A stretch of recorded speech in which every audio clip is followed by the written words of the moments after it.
Eu espero que vocês estejam prontos para uma história longa.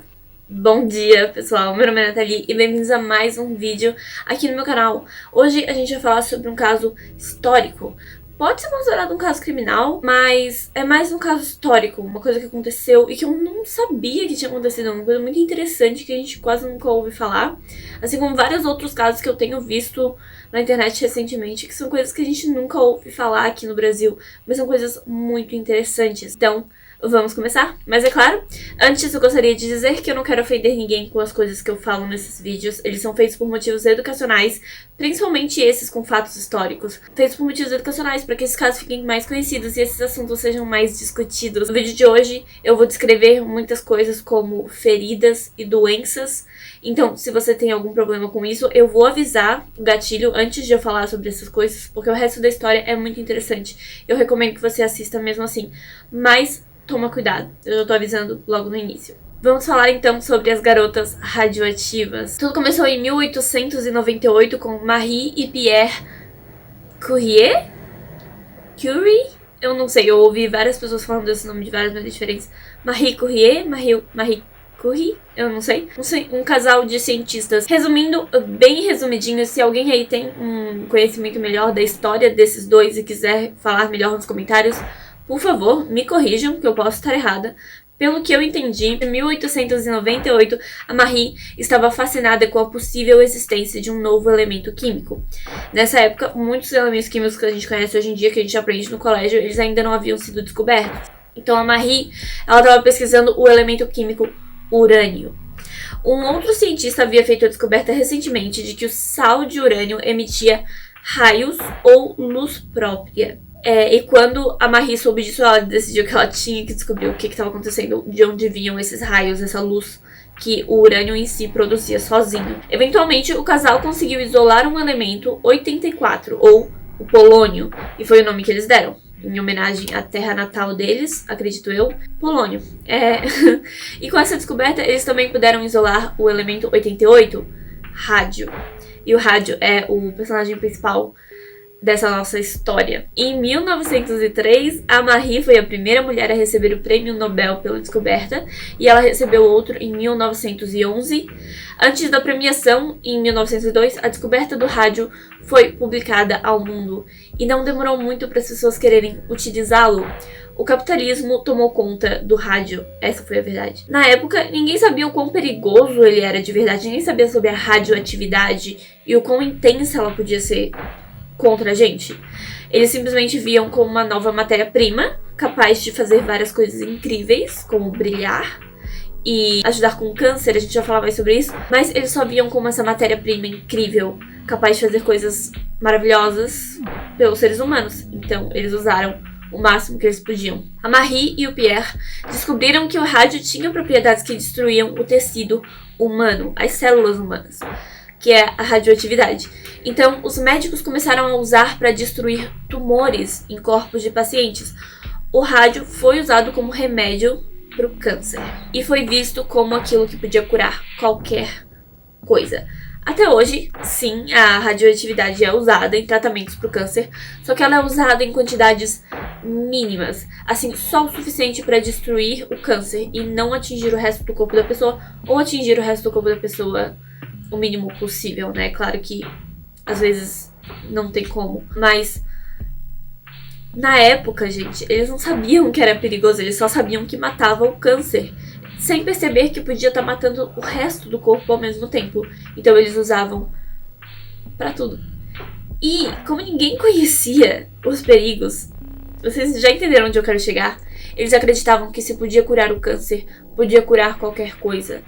O câncer é, até hoje uma das doenças que a gente menos entende bem o que acontece, né? De onde vem a cura, ainda não existe exatamente.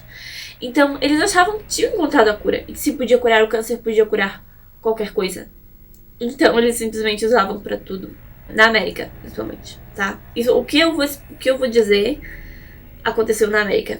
O público em geral, os leigos, principalmente na América, como eu disse, passaram a acreditar que era bom para a saúde em todos os sentidos. Ele era oferecido como tratamento em spas, como água mineral com rádio, remédios para... Gente, remédio para tudo. eles colocavam o rádio. Em abril de 1917 foi quando os Estados Unidos entraram na Primeira Guerra Mundial. Os homens foram para a batalha e as mulheres precisavam trabalhar. Os espartilhos foram removidos, os cabelos foram cortados e a verdadeira história das garotas radioativas começou aí.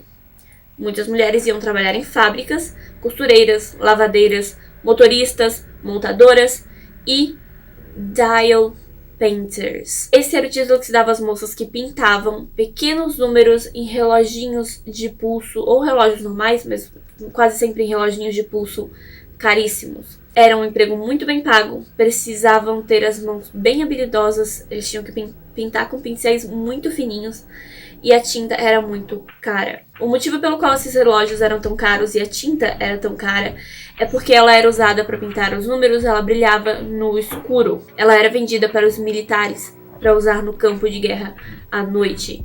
A tinta era feita de rádio puro.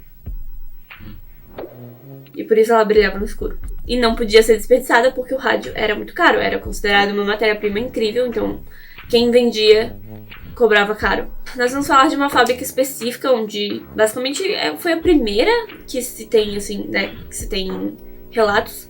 A primeira a falar das garotas radioativas, as primeiras garotas radioativas surgiram dessa fábrica.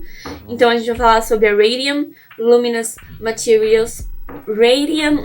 Materials Corporation, que ficava em Nova Jersey. Basicamente, as garotas chegavam no trabalho, todo dia elas se sentavam em uma grande mesa e pintavam os relógios de pulso. Elas usavam um pincelzinho super fino e muitas vezes a ponta do pincel ficava arrepiada. Eu não sei se quem pinta faz isso até hoje em dia, eu acho que a gente já tem um senso de higiene maior pra não fazer isso. Mas eu aprendi isso quando eu tava aprendendo a costurar a mão. Isso é uma coisa que a gente faz quando a gente vai colocar a linha na agulha. E às vezes a linha tá arrepiada. Então, pra vocês entenderem como o pincel era fino, era como a linha de uma agulha, bem fininho. E quando você vai colocar a linha na agulha, às vezes ela se arrepia, você passa ela entre os lábios pra afinar. Era esse movimento. A gente passa a linha entre os lábios pra afinar a linha. Essas meninas faziam isso com esses pincéis pra pintar.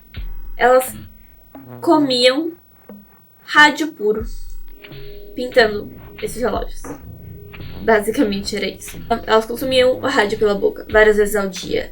Elas perguntavam várias vezes, foi dito que elas perguntaram aos supervisores se era seguro fazer isso, e todos disseram que sim, era mentira.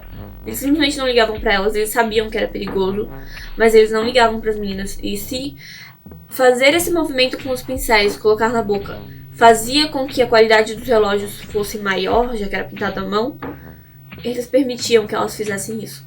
Simples assim. Muitos até diziam que era bom pra saúde, porque, né, haviam rumores de que curava o câncer. Então, eles diziam que era bom pra saúde. Empregados em outras partes da fábrica, principalmente homens, trabalhavam com uma quantidade maior de rádio e eles usavam luvas e máscaras e equipamentos de proteção.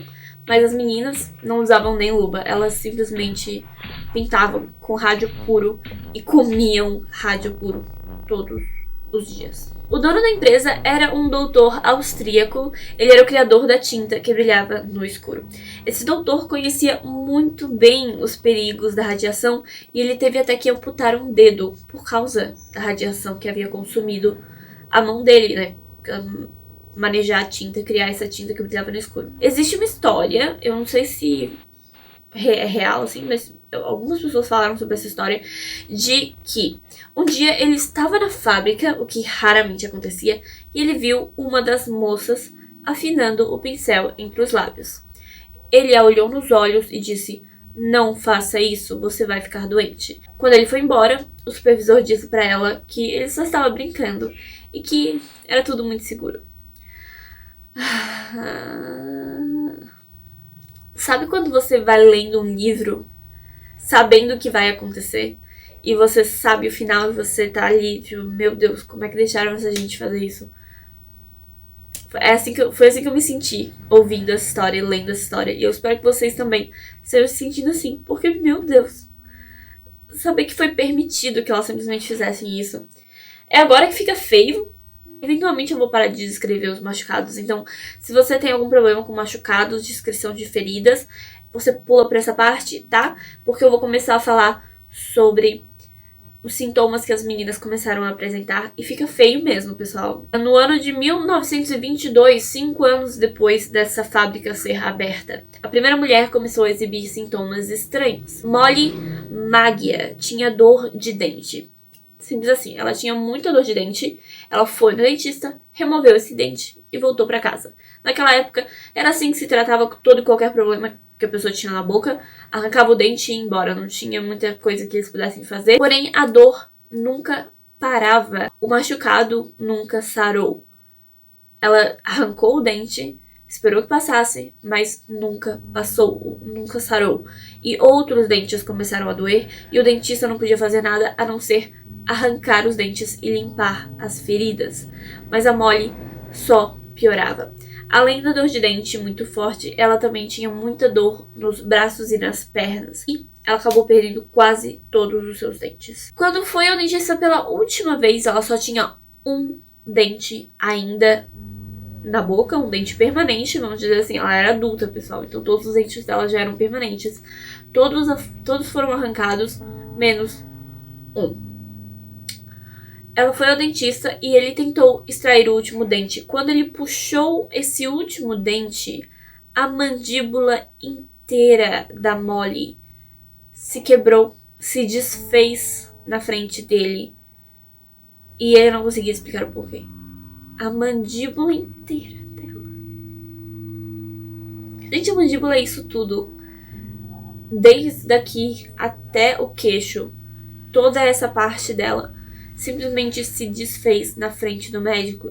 Infelizmente eu não sei bem o que acontece com ela depois disso, mas outras garotas também estavam ao mesmo tempo intensamente doentes, muitas com dor de dente, inchaço no rosto, dores no corpo, dificuldade para andar e falar.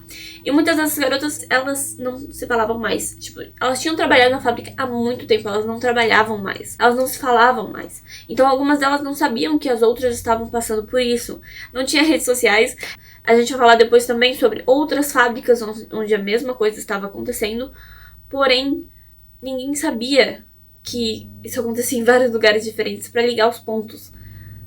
É incrível, assim, como as coisas mudaram nesses últimos 100 anos. Foi em setembro de 1922, aos 24 anos de idade, que a Molly faleceu por conta dessa doença misteriosa. E a conclusão do médico, literalmente, a mandíbula dela toda foi corroída e chegou à garganta. E o médico disse que era sífilis. O que na época não só indicava atividade sexual, né? Atividade sexual, indicava que ela tinha relações sexuais. Mas era terrível para uma mulher ser diagnosticada com sífilis, morrer com sífilis. Porque queria dizer que ela era promíscua, sabe? Acabou com a dignidade dela, é isso que eu quero dizer. Foi péssimo. Irene Rudolph era outra mulher que já sentia dores e vinha perdendo dentes há alguns meses. A partir daí, muitas moças morreram da mesma maneira, porém, os casos eram sempre bem diferentes. Todas morreram de radioatividade, a gente já pode ter certeza disso hoje em dia. Na época, não tinha como ter certeza disso. Então, essa é a parte mais assustadora da radiação. Eles não tinham como ter certeza de que todas haviam morrido pelo mesmo motivo, porque ela não dá sinais exatos, e na época eles não tinham criado ainda uma máquina que detectasse a radioatividade no corpo de uma pessoa. Essas coisas ainda não existiam. Então, os sintomas variavam e ninguém sabia o que estava acontecendo com essas moças. Desde tumores, feridas na pele, perda de dentes, dores crônicas, aborto, enfim, várias coisas podiam acontecer. E não era 100%, assim, ligar os pontos não era possível. Ainda mais quando essas mulheres ainda não sabiam que haviam outras sofrendo os mesmos problemas, tendo os mesmos sintomas. Muitas outras moças morreram e os casos eram sempre bem diferentes. O dentista que tratou a Molly tinha a teoria de que ela podia ter sofrido algum tipo de envenenamento, e quando ela contou pra ele, bem próximo do dia da morte dela, ela contou pra ele que trabalhou pintando relógios. Ele resolveu pesquisar sobre e ver o que ele podia encontrar. Ele não foi rápido o suficiente para salvar a vida dela, mas ele continuou investigando porque ele achou que se ela havia sido vítima de algum envenenamento em algum lugar onde ela trabalhou, então outras funcionárias também haviam sido vítimas de envenenamento. Algumas das moças que ainda se falavam, finalmente, assim, depois de todo esse tempo, final de 1922, mais ou menos, elas começaram a ligar os pontos. Elas começaram a conversar entre si, dizer: menina, abortei e não tô entendendo por quê, que eu fui fértil a vida toda e de repente eu tô abortando. Tô passando mal, meu útero dói. Aí veio a outra e disse: menina, eu tô com umas manchas na pele horrorosa. Eu não sei o que tá acontecendo. Dói, meus olhos doem, meu rosto dói. E eu acho que eu vou morrer. Aí vinha outra e dizia: menina, perdi todos os meus dentes. O que eu vou fazer? E aí todas elas perceberam: cara, a gente tá mal, né? Será que não tem uma coisa aqui que... Entendeu? Porque nós estamos tudo muito mal. Isso não é possível. E aí elas começaram a juntar os pontinhos. A Irene Rudolph, ela descobriu tudo. Ela falando: oh meu Deus, nós todas temos isso em comum. Então ela resolveu falar com diferentes médicos, mas muitos ignoraram elas. Não só porque os pontos não batiam, as coisas não eram sintomas iguais, mas também porque elas eram mulheres.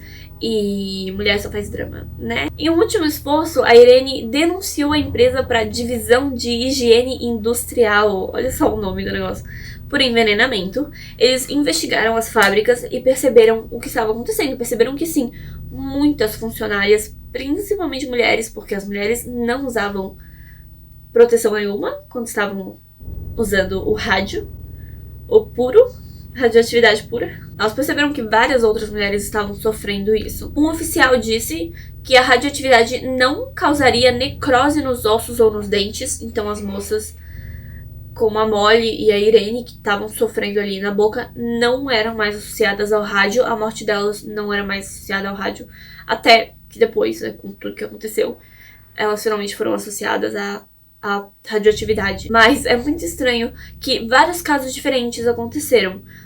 Ainda mais considerando que as mulheres comiam o rádio, ia diretamente para os dentes delas. E ele achou que não causaria problemas nos dentes e na boca. E muitas outras organizações, instituições e médicos, eles estavam tentando se envolver no caso, aprender mais sobre a radioatividade e tentar solucionar o que aconteceu com essas mulheres e se isso podia ser realmente ligado ao rádio e à radioatividade. Radioatividade era um termo que não existia na época, tá, gente? Radioativo, isso ainda não existia, era só rádio mesmo. Era o rádio, era o elemento rádio. Mas eu vou usar, né? Porque a gente já conhece, ele já é bem conhecido na nossa época, então eu vou usar. O rádio, então, foi identificado como a principal causa dessas doenças e mortes. O novo presidente dessa empresa, dessa companhia, resolveu mentir e dizer que aquilo não era verdade, que aquilo não era culpa da empresa. Muitas moças tentaram processar a empresa porque elas precisavam de indenização, mas elas foram negadas várias vezes. Elas estavam muito doentes para trabalhar, elas estavam muito doentes para lutar no geral, elas estavam muito mal e elas não tinham dinheiro para pagar pelo tratamento médico.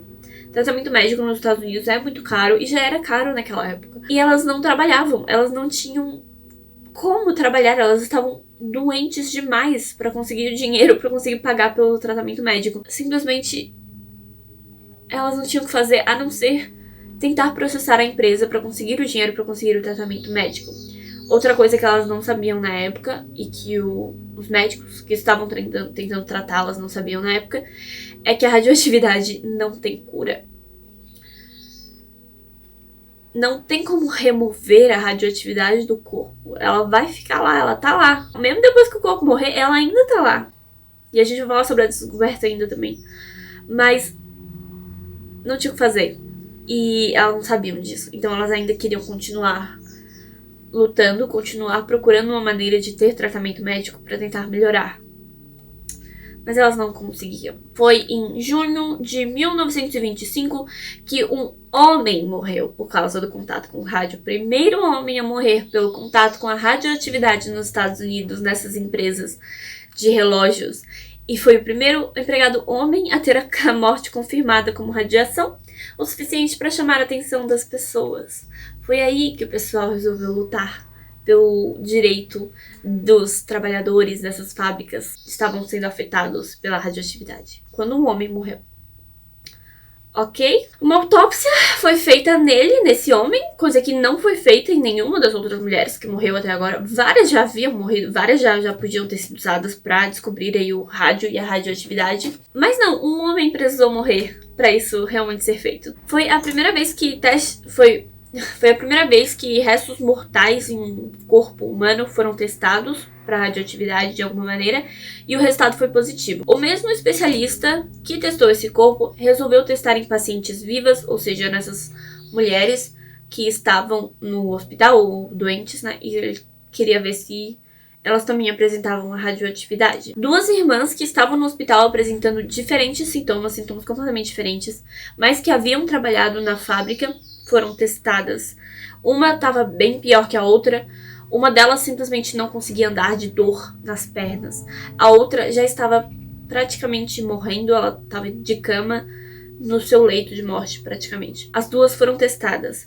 O método, mais ou menos, mais uma vez, se você sabe mais do que eu, você gostaria de explicar nos comentários, eu entendi isso, tá? Que o método envolvia as meninas respirarem em um eletroscópio.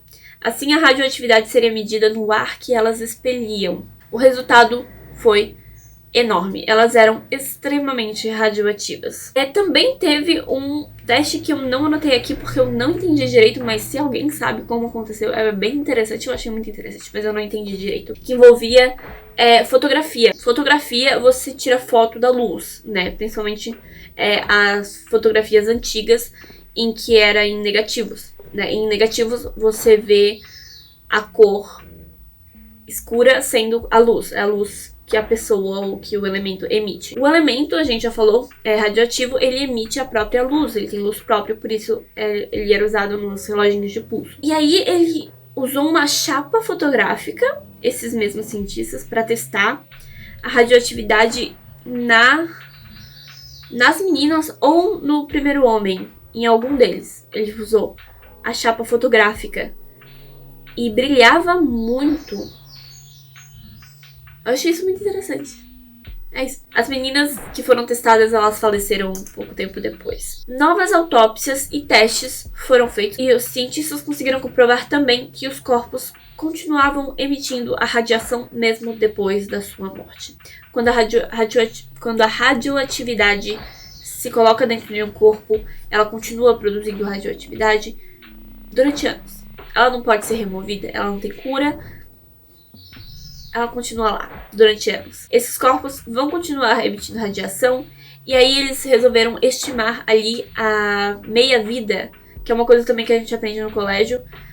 Eu não sei bem como explicar a meia-vida, mas é uma metade da quantidade de tempo que o elemento ali continua se produzindo, continua existindo naquele ser vivo ou no mundo. É bem complicado, gente, sério. Eu tentei estudar essas coisas pra falar pra vocês, mas olha. Mas ele continua emitindo radiação. E eles testaram a meia-vida. A meia-vida é de mais ou menos 1.500 anos. Querendo dizer que o elemento ali, a radioatividade nesses corpos, vai continuar lá durante até 3.000 anos. Onde essas pessoas estão enterradas, tipo a Molly Magia, ela ainda tá produzindo radioatividade lá, entendeu? Então eu não acho que a gente devia chegar perto do corpo dela. Eu não sei se o corpo dela foi selado. Eu espero que sim. E não existia uma cura para radiação. A única chance das meninas era realmente processar a empresa. Muitas das garotas, ou familiares dessas garotas, tentaram, mas no fim eles não conseguiram nem metade do dinheiro esperado. Não tinha nem o suficiente para elas viverem confortavelmente depois de pagar as contas de médico que elas tinham pago até agora, sabe? Porque elas já sabiam, assim, pelo que elas tinham entendido, elas já sabiam que elas não tinham cura, que elas iam acabar morrendo.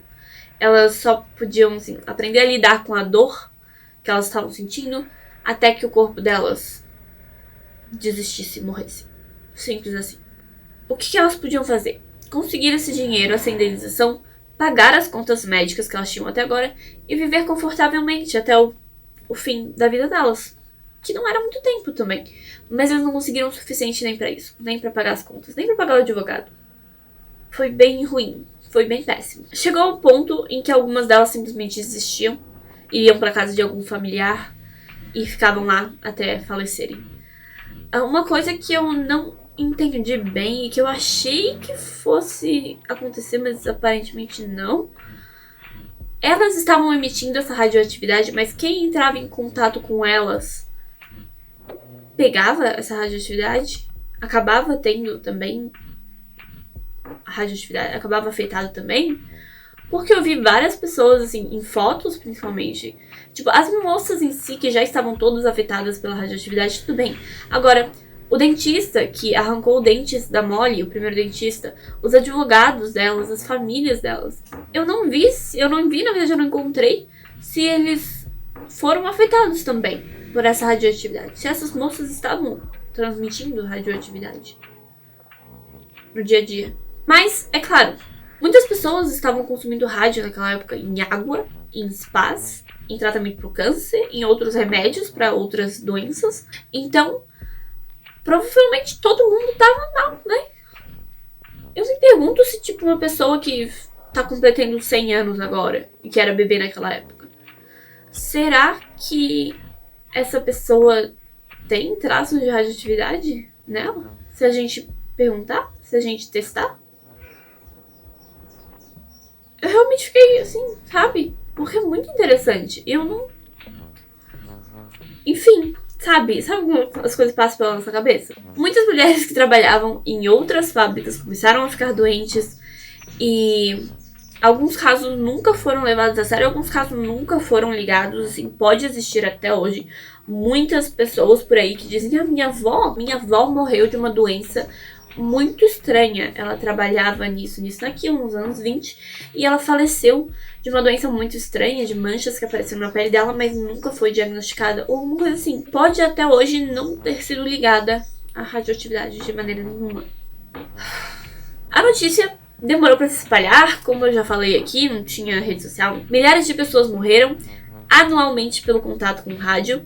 Eu encontrei um negócio que dizia que era tipo 4.000 pessoas por ano, mais ou menos, que morreram pelo contato com rádio na América, nos Estados Unidos. Com o tempo, essa história mudou várias leis trabalhistas para várias pessoas na América. Muitas fábricas que ainda trabalhavam com rádio.